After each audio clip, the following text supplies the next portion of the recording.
So, what the fuck is this podcast supposed to be about anyway? It's like, it's like mayhem, malpractice, and a whole lot of bourbon. That's it? That's all it is? Getting drunk with you on a couch while the whole world watches? Yeah, pretty much. Oh, wait, and movies too!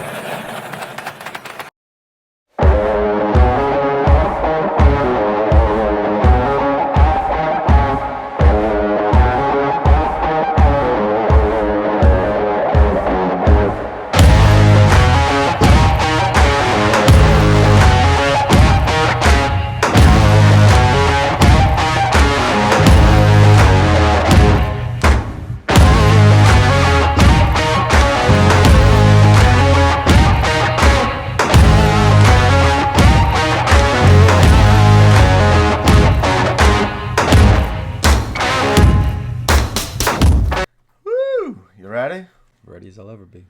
All right, let's do this. How you doing, man? Thanks for coming on the show. Thanks for having me. Who are you, and how the hell did you find your way in my basement? Kevin Elliott. I was a New York City police officer for a couple of years, and I was a New York City paramedic, and then I became a nurse, and that's how I met you, working in the emergency room. Yeah, you were my first boss. Yeah. Yeah. I hope I was good. No, you were, man. You were. I always draw back on that experience, and I'm like, I use this term often. I think I've had about 3 or 4 what I classify as inappropriate managers, and I don't say that because you touched me, you eyeball me. It's just that you know what I mean by that is that you're one of the people that happen to be in administration that also remember what it was like to be in the trench, right? You helped me out where you needed to help me out, kind of maybe gave me some inside information here or there so I can help defend myself in certain situations. And I don't know, I felt like you knew who your rock stars were and you took care of them. Always. So. And I draw back on that from when I was an EMT, a paramedic, and a new nurse.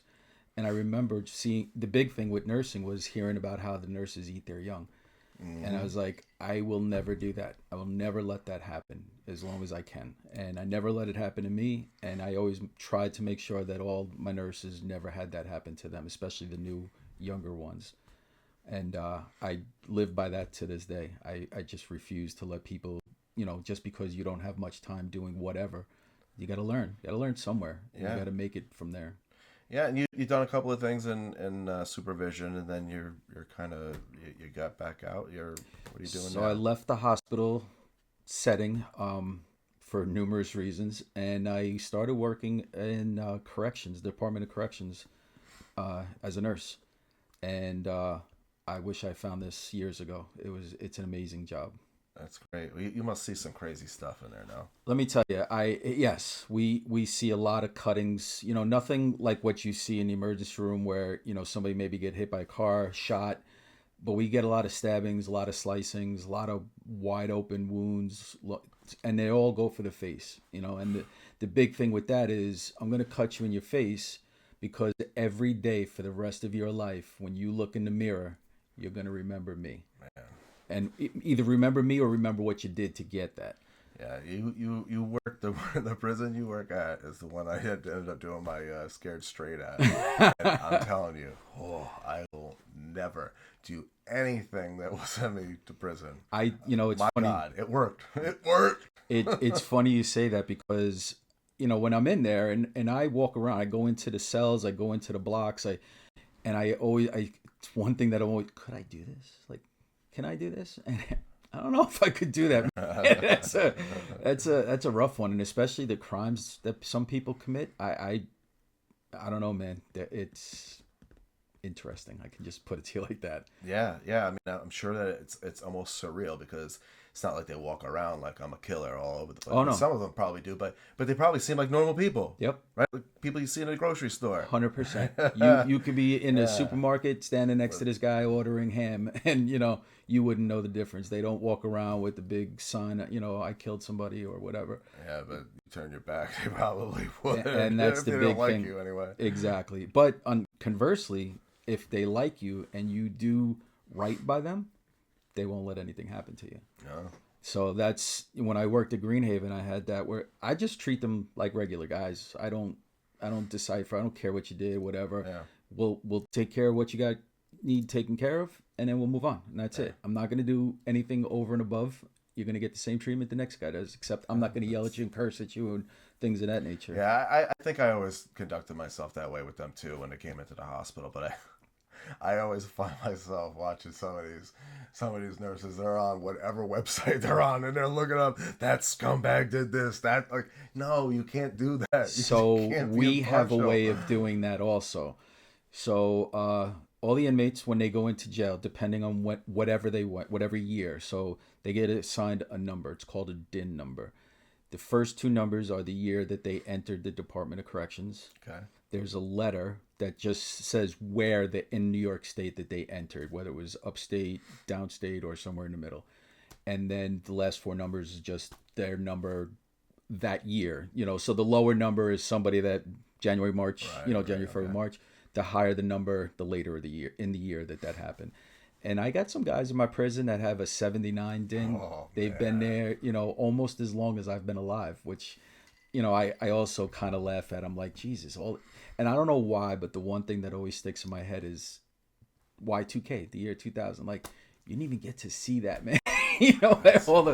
All the stuff that went on and how nervous everybody was. They were going to lose their money. People taking money out of the bank just in case, and nothing happened. That was it. Yeah, man. It's just surreal. That's another world. Yeah, it's another fucking world. It is definitely another world. They have their hierarchy. They have there is so much that goes on that every time I hear something different, I'm like, yeah, wow. They're in the system, but they have their own system. Yep, 100%. So we got. I let you choose a movie here. You threw out some good ones. Yep. You threw out some good ones, but we ultimately ended up choosing Jaws. Right? That's it. And Jaws is the original gangster of shark movies. I would agree. They brought the world's attention to the great white shark. Yep. Right. From all accounts, all the stories I hear from my mother, that after that movie came out, people didn't want to go to the beach. They were scared shitless. Yep.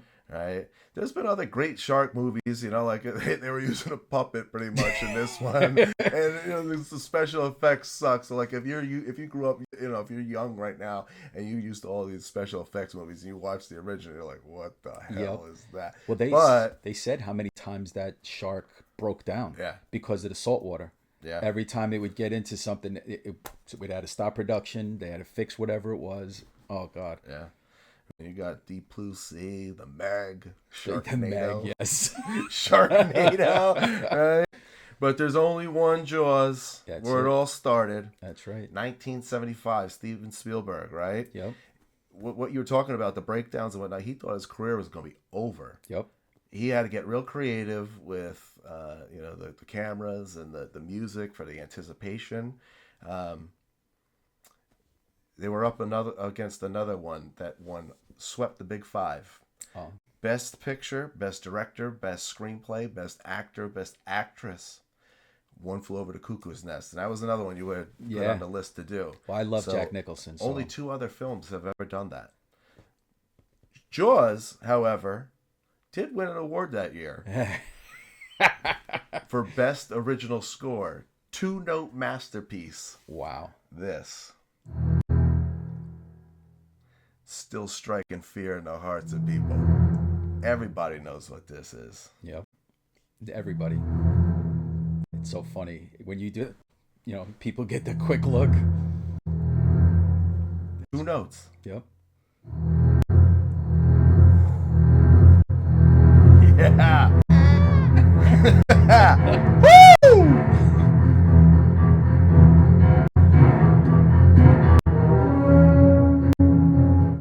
Shout out to my daughter, Sarah. Yeah, Sarah. On the audio controls. So, yeah, 1975, I like to do a little time capsule. Okay? What was going on in 1975? Fall of Saigon. The U.S. Embassy ends up having to get evacuated with the helicopters. That was quite an embarrassing scene. Mm-hmm. Vietnam officially ends. And on the medical side, this was a pretty hot year. CAT scans became a real hospital tool in 75. Really? The first implantable defibrillator Okay. and informed consent started. 1975. Oh, wow. Yeah. Okay.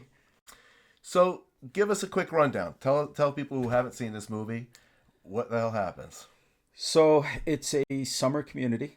They're gearing up for July 4th, which is usually the big summertime holiday party. People, get together, barbecues, they go swimming, all that good stuff.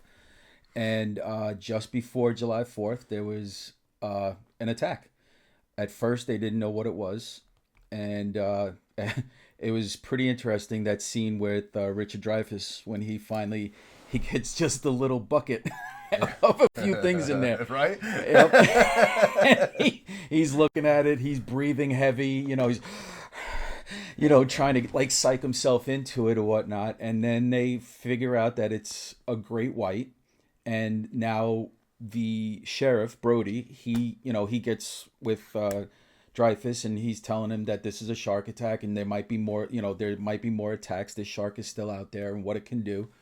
And what they did was they were going crazy about it, because that's what happened. Yeah, they didn't want the sheriff to shut down the beaches. Yep. Like, that was they rely on them tourist dollars. Yep. That would have wrecked the And whole the mayor, local economies. The mayor lost his mind because of that. He was like, he goes, this is our biggest week of the year. You can't shut this down.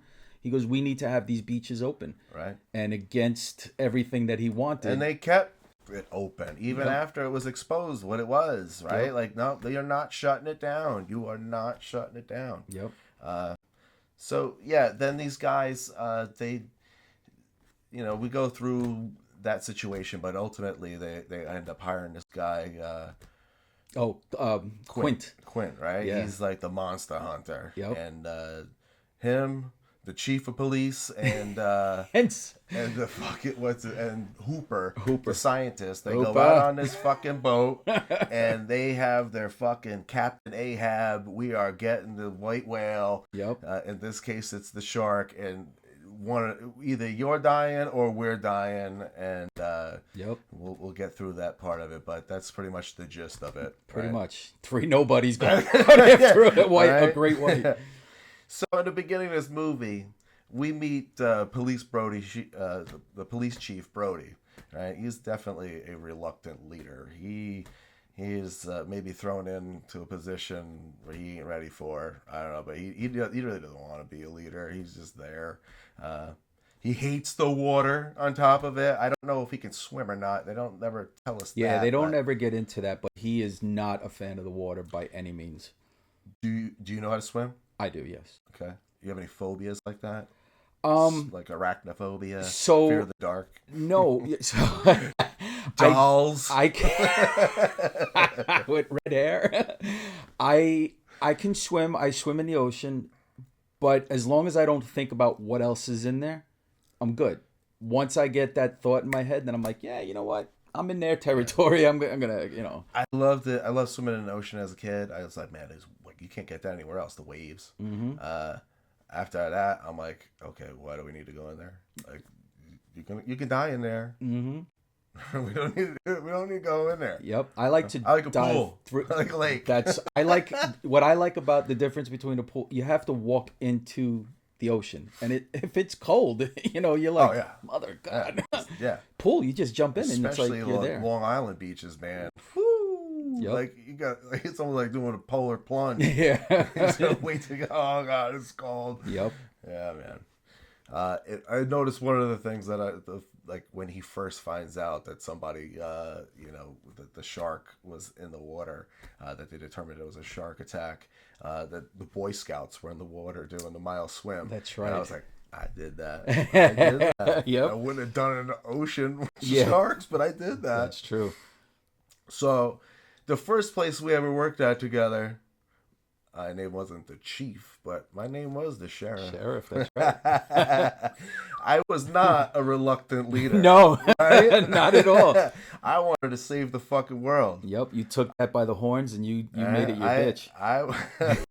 I wanted to run every fucking deadbeat mid-shifter, day shifter out of the room, right? That's I it. was take no prisoners, judge, jury, execution. That's it, 100%. That's what I liked about you. You said something to me on the way out of there. I can't remember exactly what you had said, but it was kind of like, just be careful, kind of like with, this, that, with how brash I can be, we'll just say. But I will say, I softened a little bit. Or maybe we could call it I wised up a little bit. Because I do know this, is that my vigor is unappreciated. By some people, not everybody. Right. No, listen, like-minded individuals, the other bloody rock stars in the room, they love me. They want me to be full bore, like 100%. and I love it when I can. I love it. I choose my battles these days. Okay, that's good. A little bit more efficient with my. All right. My. As you get older, yeah. that's things that happen. Maturity. Who thought? Yes, exactly. It's for everybody. Let's see. So we got through that. The economy. Yeah. So this is what I wanted to say to you. I could not fucking help but think about all of this political pressure. Keep the beaches open. No way. To no beds available in the ER. But we're not going on diversion. No way. Absolutely not. Sounds familiar. Right? I mean, you can't give these people the kind of care that they deserve. Not at all. But hey, we're open. Yeah. There's no signs in the ER lobby. Like the typical wait time today is 6 hours. Yep. Nothing. Can't put that there because when you go down to Jersey Shore, they got signs, billboards. Yep. Virginia's like that. I mean, I don't know if that's real or not, but they want your business, and I don't, I mean, how accurate it is, hard to say, but I'd say they're not too far off. I mean, there's a lot of places that put a lot of emphasis into their wait times and not having them, and some places we got to worry about the money, the business end of it. I get that part, and the bigger place that we worked at, right? Mm-hmm. They impressed me with how they would run their workups out of the lobby, but I don't think that they're communicating very well to the general public that that's what's happening. Exactly. They to me, it's like I've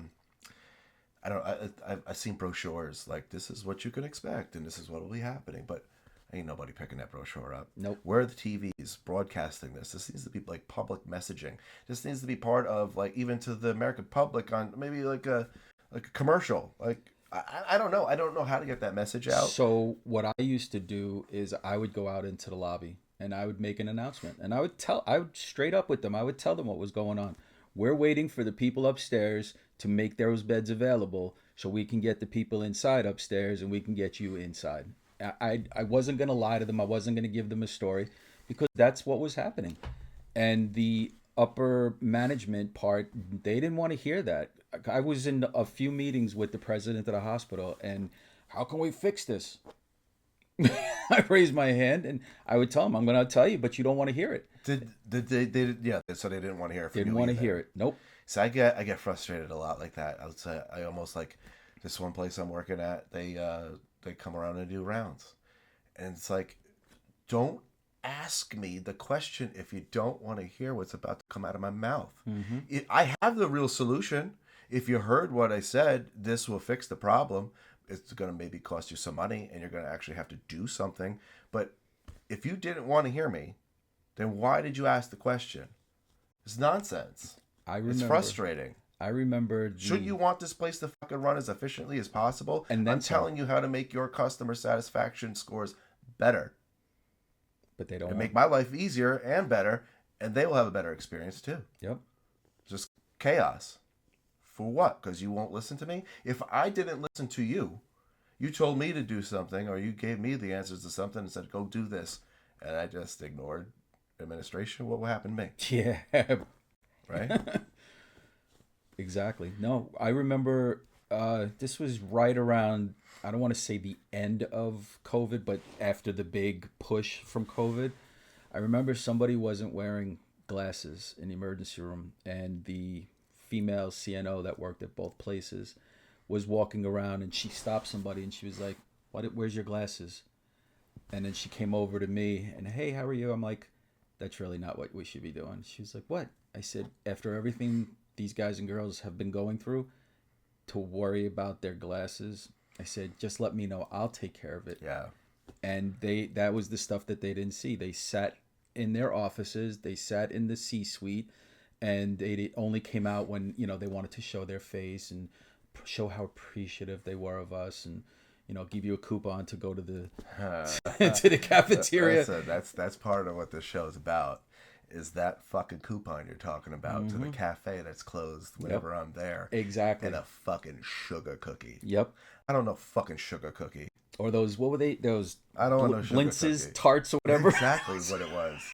Exactly what it was. I mean, shit was good, but that doesn't tell me that I'm a bloody rock star. Not at all. No. Doesn't tell you anything. You ever hear of a zero weight ER? No. Well, they exist, and they exist around here, and they're fucking retarded. Oh, boy. They're retarded. Yeah, they think... I get it. Door to doc, door to triage, door to whatever times you got going on. But some places have zero weight ER, meaning you register and you come on back. Now, you're just shoving, instead of utilizing a waiting room for what it's supposed to be for, waiting. Now you've got people in A bed, B beds, in chairs, just staring at the staff with the expectations that you brought me in here. Where's my nurse? Where's the doctor? Now they think running a workup like we used to do at the other place out in the lobby, inside when you're in the chair where you don't get to see nobody, just standard orders go in and you get. But why do you need to be inside? Are you going to fall on the floor and seize or whatever? You can just as well do it out in the waiting room. What does everybody have on them that they videotape everybody? Exactly. Oh, look at this one's eating. Oh, God forbid you should eat something. See, when I go, it just doesn't work at any other fucking business, and I don't understand why they don't get it, right? They really need to bring in some fucking CEO from McDonald's or Wendy's or whatever. You really want to learn what fucking customer experience is about or customer satisfaction about. How do you go to an all-inclusive resort and you can get anything you want? There's a million fucking people there to serve you, puff your pillow, drink your drink. How are they making money? But we can't do it. They should bring in. They're charging way more at our place than at the 5-star hotel. CEOs of hotels, like the Hilton, and those are the people that they should be bringing in. Absolutely. And talk to them, let them see what goes on. When I go to a restaurant, right? So here's the good places. I go to Outback Steakhouse. There's like a 30-minute wait, and they hand me a buzzer. That's my expectation. I'm going to wait. I don't know how long, but when this fucking thing goes off, then I'm going to get service. It's bigger than your phone. If they brought me in, sat me down at the table, and they're like, I'm like, where's my fucking waiter? Where's my water? Where's my appetizer? My bread. Right? But you make me sit there for 6 hours, right? Like, I just don't fucking get it. It doesn't work in any other business. Nope. Yeah, and like I said, like you had said, I can't help but think of COVID times either, right? Or this is like, it's like the people with the information, right? They knew the shark. It was a shark. It wasn't a boat. It was, like they knew this information. Like, hide it. Don't tell them. COVID. Where did the virus come from? The N95 mask, right? All the education that was shoved down our throats. It's a one-time use thing. Oh, now we have magic brown paper bags. Right? Don't use steroids. Don't use anti-inflammatories. Don't nebulize the fucking virus. What do we do now? Yep. All of it. Where'd all that money go for that the government gave the hospitals to refurbish their fucking ventilation systems? Why isn't the entire fucking ER and or the whole hospital negative pressure? Why the fuck am I breathing anybody's exhalation? Exactly. Right? Whole Why? place. The whole It can't place. be that difficult.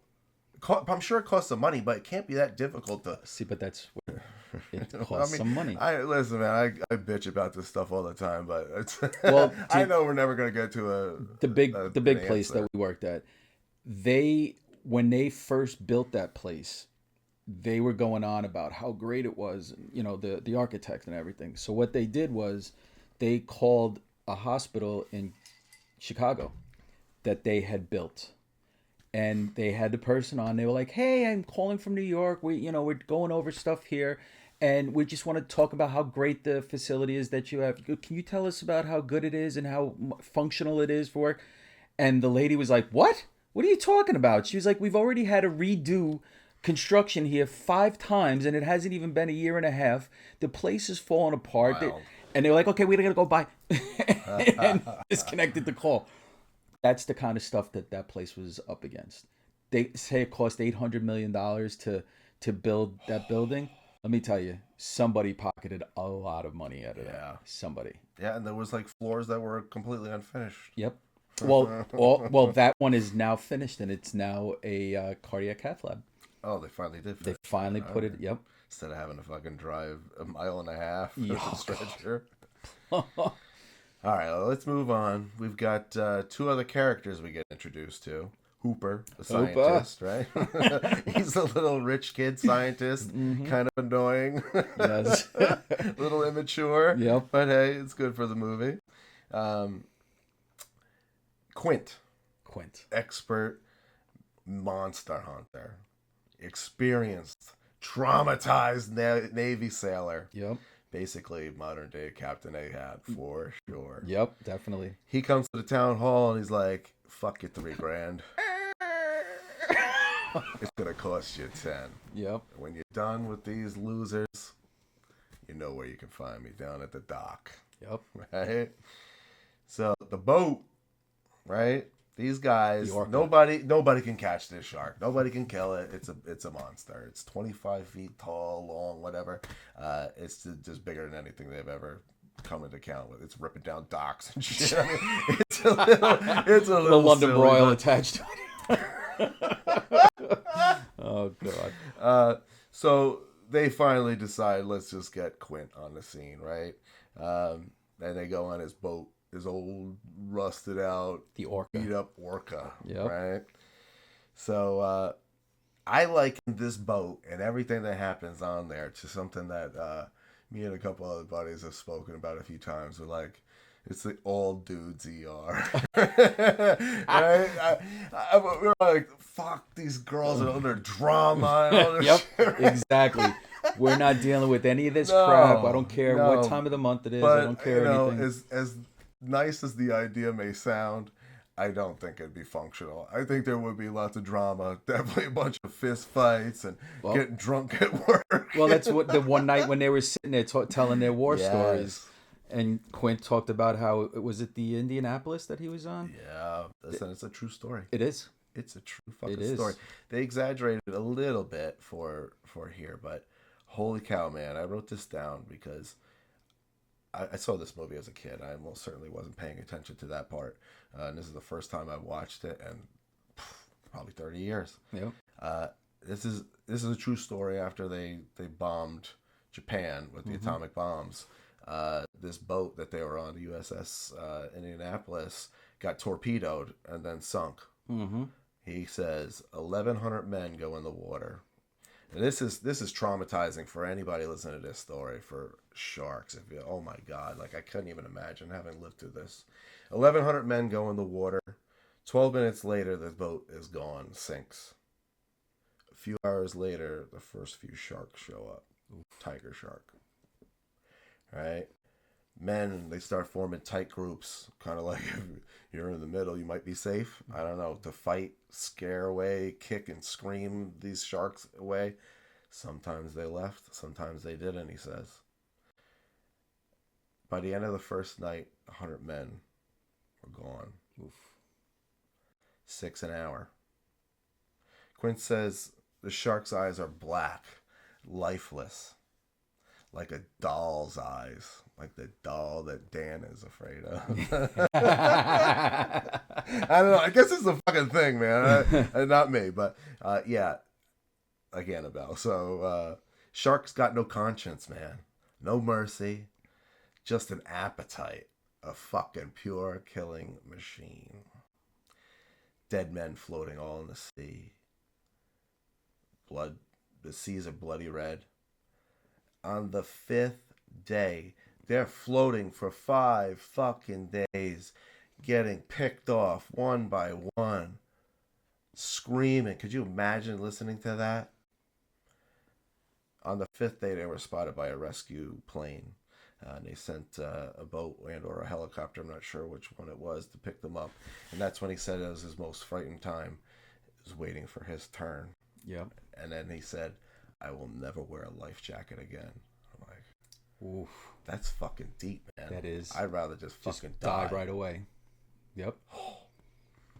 So I didn't really think about it at that moment when he told the story.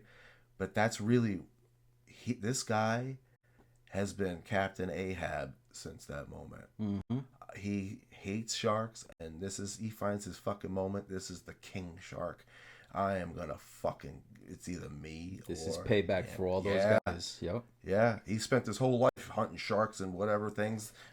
All know who I am. You see all around, if you want to call it his office, you see all the jaws of all the sharks that he's caught. There was a megalodon picture of the jaw in there. With all those guys. Holy crap, man. Imagine if that shit was real. What about that? Another scenario where I can't see it live here. I'm going to pull this down right here. So what you're looking at right there is the lion shark beast. Okay. That would kill Jaws. Easy, no doubt. Okay. So where this is a creation of my own mind. My son, when he was 12, 13 years old, was one of the most amazing pitchers in travel baseball that I have ever seen. I was pretty good at baseball. I didn't do travel, but I seen some good pitchers in my day. This kid, he hits the strike zone like I never seen before. Had like 6 pitches, 12-6 curveball, unbelievable. Nice. And I always praised my son, and I always built him up, and I want him to be confident, but he is way too confident.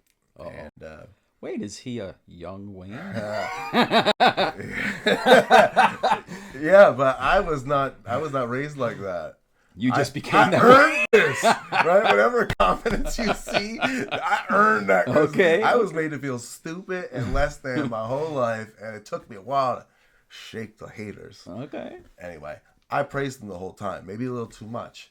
To the point where, like, I would listen and come out of a game, I fucking struck out 15. That team sucked, blah blah blah. Like, I'm like, bro. And then he ended up getting lit up one day, and I was almost happy that it happened. I was like, good. And he's like, oh, pissed off. Fuck that. The umpires suck. Blame it on everybody else but himself, right?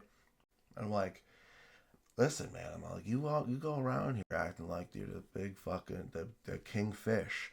Right, you're the big shark in the sea, right? Or no, you're acting like this big ass lion in the Sahara. I go, what if I took that lion, king of the fucking jungle, and I threw your ass in the ocean? I go, you get fucked up real quick, right? Sharks come along, you wouldn't last a second. I go, I want you to learn this lesson. I want you to constantly be learning. You got your ass kicked today.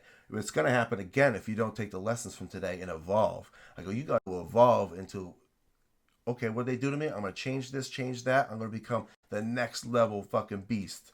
The lion shark beast. So you got half shark, half lion. He fucking everybody up. Nice. So like honestly, it's a Robinson family motto. Okay. It's just to always evolve that. To the shark beast. Yeah, never quit, that kind of shit. Is that the orca in the back?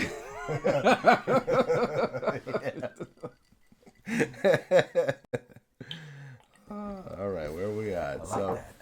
So they end up fucking firing harpoons at this thing.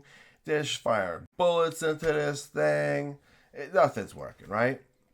Those cans, the cans that were supposed to prevent the shark from going deeper. Yeah. And then what did he do? He just took them all down. That was one strong ass shark. Yep. You good over there? You need another one of these? Yeah, sure. For everybody at home, this is something the Annabelle Scaredy Cat gave me. Redbreast. Pretty damn good Irish whiskey. Check it out. Very good. It's reasonably priced, too.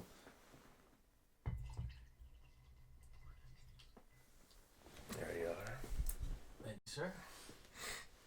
So, the next thing they do is he goes in that shark cage. Oh, that's right. You ever been in one of them? I have not. I see that shit on Shark Week all the time. I would love to So do that. funny you say that. I used to watch a show pretty religiously. The four guys that would dare each other to do things, and Impractical Jokers. Oh, And the one guy, Love Murr, his punishment was he had to get into one of those cages. I And don't think I've seen this one. oh my God, he is deathly afraid of sharks. And and I got to tell you, while you laugh at everything or most things that these guys do because they do have real fears, I kind of felt for him when he was in there because his wallet and his passport were like in the middle or something, so he had to get in, swim over. I got to tell you, I would have been like, you know what? I'll hang out at the consulate. Go to the post office and get a new one, right? Exactly. I think the Jackass crew did a pretty good skit with that too. Those guys. Like Steve-O, he had like some like a turkey hanging out of his ass, or some shit like that. Yep. But that I got to tell you is scary because those windows are pretty. They're pretty big. Yeah, Jaws destroyed the shit out of Oh that my cage. God, I yep. don't know how he didn't get him, but you know. Well, because he got you know.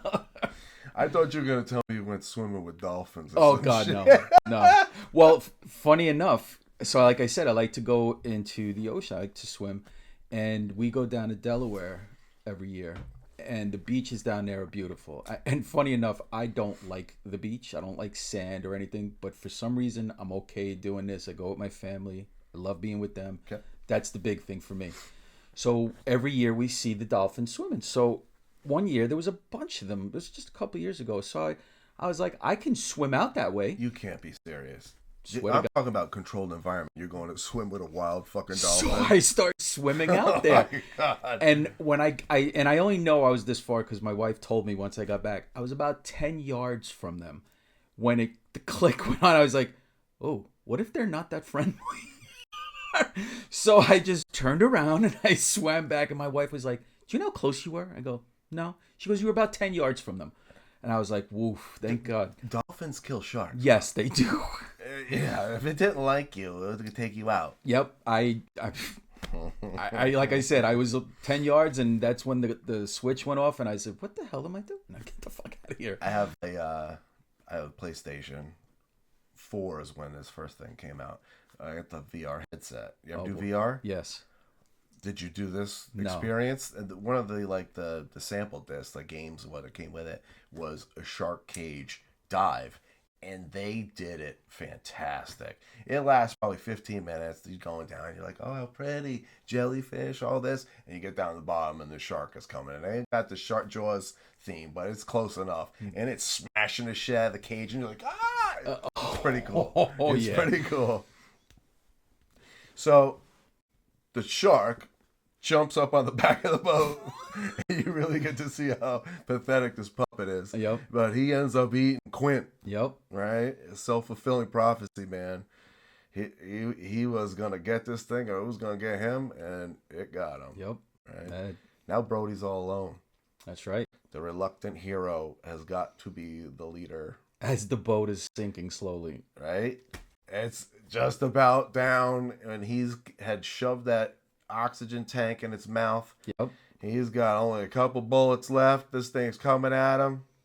Boom. That was, for somebody that didn't want that position, he fulfilled it very well. Yeah, that was do or die right there. Yep. Do you thrive under pressure? Yeah. Yeah? Yeah. I do too. I do. I love the pressure. I don't know if I love it, but I'm a natural born procrastinator, and there's only one reason why you can be that is you know you get it done every time. Mm-hmm. Ever since I was a little kid. Yep. I get it done, no matter what it is. Get it done. Yep. What I gotta do, exactly. Same thing. Doing my papers at school. It was, the day before, or whatever, or a couple hours before it was due, and I would just knock it out and be done. My wife was like that when she was younger too. She would, wait till the last minute. Some things we're perfect for each other in that matter. But yeah, no, it's while it's going on, I don't like it, but afterwards I'm like, yeah, that was good. Yeah, for real. That's exactly how I feel. Like Yep. it's doing things the hard way or whatever the hell it is. It's just you cannot have that feeling of accomplishment if you don't do hard shit and you're not under pressure. Right? If it's easy, it's not a win. What's the worth of doing it? It's not a win. Nope. So he blows that thing up. You've been in the hospital quite a few times. You ever see a tank fall over? All the fears that they got that it's going to explode, or people smoking cigarettes. You have? Yeah. Where people? Well, now I haven't seen one explode, but when a tank falls and people, oh my god, they start, I'm like, whoa, slow down, man, it's all right. But then in the back of my head, I'm like, Jesus Christ. But you've never seen it take off. Thank God, no. I have. Oh. Not in the hospital. It was at a sculpture foundry I used to work at, and it was not an oxygen tank. It was like 100-pound acetylene tank. And it fucking fell over because it was on a rolly cart, like almost like the bathroom trucks for the O2 tanks. This fucking thing took off like a fucking rocket. And this was a gigantic factory, like over a football field long. Bang, bang, bang, bang, bang. Oh my God. Thank God it went the other way. Yeah. Yeah, you're not kidding. Wow. Yeah, scary shit. That happened down in Westchester County. There was a kid that went into MRI, and they didn't secure the oxygen tank. And as soon as it went on, bam, right into it, killed him instantly. Wow. Yeah, that was. I've seen them do a bunch of those kinds of silly skits on YouTube, where like they'll explode fucking airbags and propane tanks and shit like that. So I don't think a bullet would actually explode an oxygen tank. No. I asked ChatGPT. It said absolutely not. No. But for movie purposes, It worked in 1975. yeah, nobody knows. That was classic. ChatGPT wasn't around to Exactly. ask, right? No internet. Yep. All right, so that kind of brings us to the end of that, where these two guys they blow the shark up, they swim back to land, and As they're swimming back, all the seagulls around them. yeah, chomping up the bits, Yeah, right? exactly. All right, so you kind of stole a little bit of my mojo at the beginning, where I was talking about how I appreciated you being an inappropriate manager, but I really mean it. Like you understand what it's like to be in the trenches, right? And when you would always come around to me, and you knew what you were about to feed me was bullshit, and you told me that, and I need you to swallow this. Not that it made it any easier, but at least I respected the fact that you told me that you understood that this is bullshit. Yep. It makes it a little bit easier. 100%. Yeah, no, like I said, like you said, I know when I have good people, and I will do what I can. I'll go to the ends of the earth for them, and and then there's the other ones who take off 6 weeks to fly back to their country every year right around Christmas time, but we won't get into that. It's not enough time. But, then you got those people, and it's like, but yeah, no, anybody that I find to be a good worker, a good person, and no BS with them, I will do whatever I can for them. I don't think I can give any bigger compliment than you were nurse first, right? So with that, I'd like to just tell you that I appreciate everything that you've done for me. Thank you. Right, and I regard you, and I really respect you as a man, as a friend. Thank you for that. Seriously, I appreciate that. I'm proud to call you my friend. Yes, definitely. Oh, I'm proud to be your friend. I'm very happy with what you've done here. So let's do a little promotion for the show. Yeah, sure. All right. Word of mouth is the best advertising. Please, if you enjoy this show, tell all of your nursing friends. I mean, I don't think you got to be a nurse to watch this show. Not at all.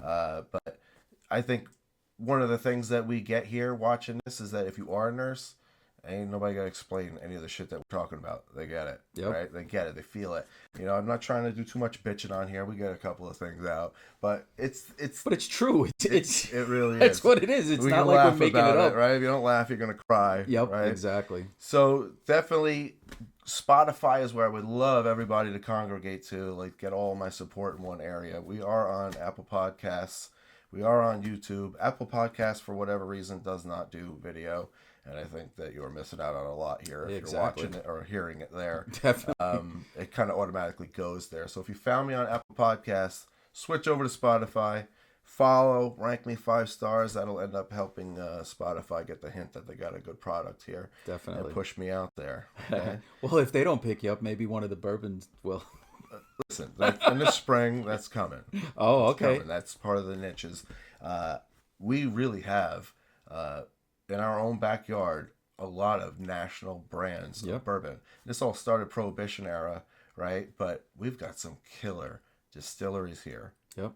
Nation brands, like huge. And, you know, I've got a few of my favorites. And in the springtime, now that I've actually got something to show them, I'm going to go down there and promote myself to them. Maybe they give me some free products. Maybe they Nice. We host a podcast in a distillery. Who knows? Well, I'll tell you this.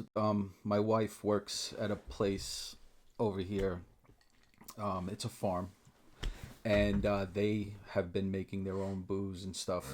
So I will talk to her and see what they got over there, and I'll let you know about it. Yeah, I got a guy. I got a guy.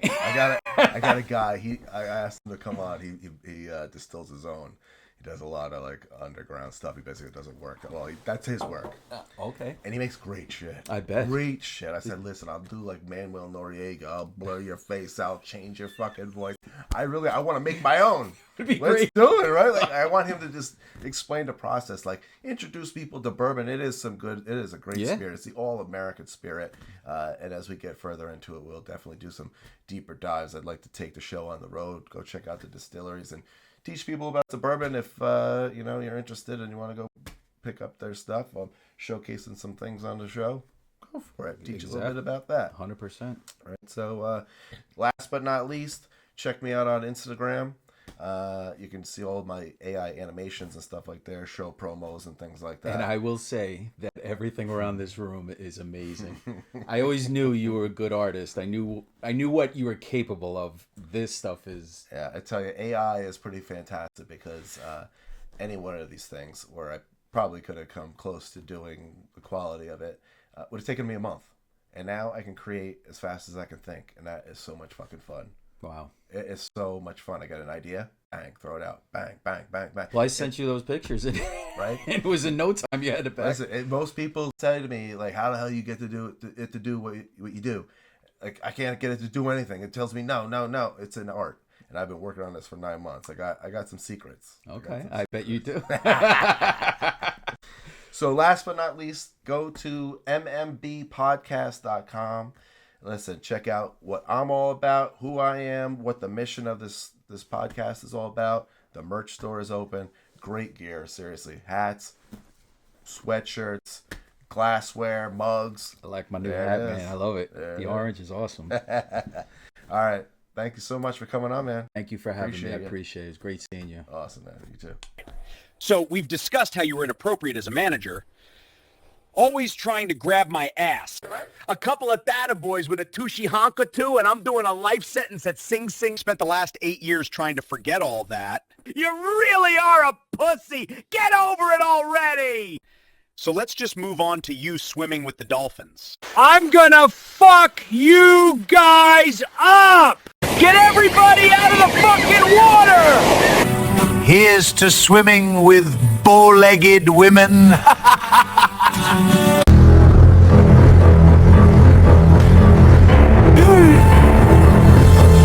We're gonna need a bigger boat. Hey, Wayne! He didn't get me! I'm still alive! Smile, you son of a bitch! Oh, shit!